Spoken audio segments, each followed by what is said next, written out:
ប្រែប្រួលទៀតហើយយុធាភូមិភាគពីថៃចេញវិធានការថ្មីកែសម្រួលលើការបើកបិទច្រកព្រំដែនមួយចំនួនជាមួយកម្ពុជាដោយមិនខ្វល់ពីរដ្ឋាភិបាលថៃឡើយភ្នំពេញ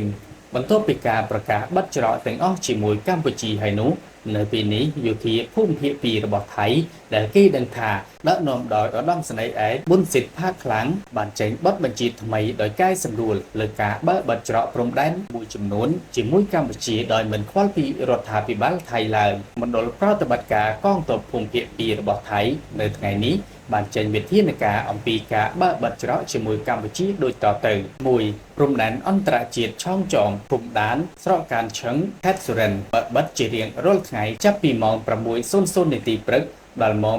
22:00 នាទីយប់2ច្រកព្រំដែនអន្តរជាតិឆောင်းសង្ងាំភូមិព្រៃផាត់ស្រុកភូស៊ីងខេត្តស៊ីសាកេនបើកបិទជារៀងរាល់ថ្ងៃចាប់ពីម៉ោង 7 ព្រឹករហូតដល់ម៉ោង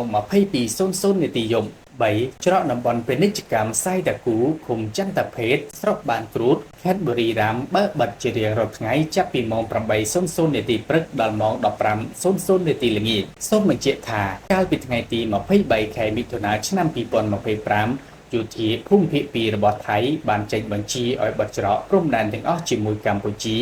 ដោយអនុញ្ញាតឲ្យចេញចូលតែសិស្សានុសិស្សនិងអ្នកជំងឺដែលត្រូវការព្យាបាលបន្ទន់ប៉ុណ្ណោះទោះជាយ៉ាងណាក្តីមជ្ឈមណ្ឌលគ្រប់គ្រងព្រំដែនរបស់ថៃបែរជាចេញមកបញ្ជាក់ថាព្រំដែនកម្ពុជាថៃទាំងអស់នៅតែបើកដំណើរការធម្មតាមិនមានការបិទនោះទេនេះបើយោងតាមការចុះផ្សាយព័ត៌មានរបស់កៅស៊ុត